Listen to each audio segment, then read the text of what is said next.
അപാരമായ പിന്തുണയും സ്നേഹവും ഉണ്ടായിട്ടുണ്ട്.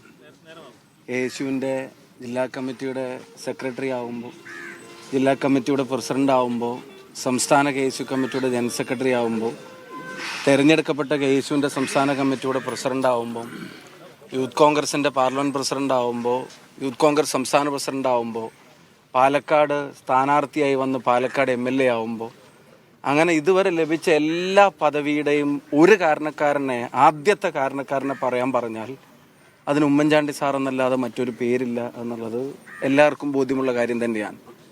ഇപ്പോൾ ഇതാ വളരെ അപ്രതീക്ഷിതമായി മറ്റൊരു ഉത്തരവാദിത്വം കൂടെ പാർട്ടി ഏൽപ്പിച്ചിരിക്കുകയാണ്. വടകര പാർലമെൻറ്റ് മണ്ഡലത്തിൽ നിന്ന് ലോക്സഭയിലേക്ക് മത്സരിക്കാൻ പാർട്ടി നിർദ്ദേശം വന്നു. പാർട്ടി നിർദ്ദേശം അനുസരിക്കുന്നു. പാർട്ടി നിർദ്ദേശം അനുസരിച്ച് വടകരയിലേക്ക് പോകുന്നതിന് മുമ്പ് ആദ്യം വരേണ്ടത് ഇവിടെ തന്നെയാണെന്നുള്ള കാര്യത്തിൽ ഒരു സംശയവും ഉണ്ടായിരുന്നില്ല. അതിൽ ഇവിടെ വരാതെ മറ്റെവിടെയും പോകാനും കഴിയില്ല. ഇപ്പം സാറുണ്ടായിരുന്നെങ്കിൽ ഇപ്പം അങ്ങനെ ഒരു തീരുമാനം വന്ന ശേഷം ആദ്യം വിളിക്കുന്നതും, തീരുമാനത്തിൻ്റെ ചർച്ച നടക്കുമ്പോൾ ചിലപ്പോൾ ആദ്യം വിളിച്ച് അന്വേഷിക്കുന്നതും, ധൈര്യം തരുന്നതും, അവിടെ എന്തെങ്കിലും ചെറിയ കാര്യങ്ങളുണ്ടെങ്കിൽ അതിലൊക്കെ വിളിച്ച് അന്വേഷിക്കുന്നതൊക്കെ സാറാവുമായിരുന്നു.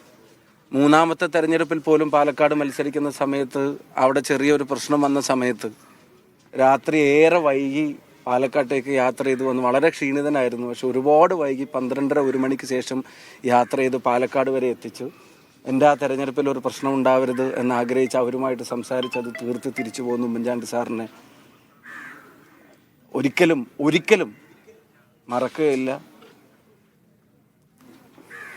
അപ്പം വടകര പോകുമ്പോഴും തീർച്ചയായിട്ടും അദ്ദേഹത്തിൻ്റെ അനുഗ്രഹം ഉണ്ടാവും.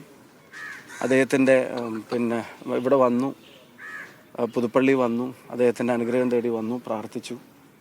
അദ്ദേഹത്തിൻ്റെ അനുഗ്രഹം ഉണ്ടാവും. വടകരയിൽ ജയിക്കാൻ കഴിയും എന്ന കാര്യത്തിനോട് സംശയമില്ല.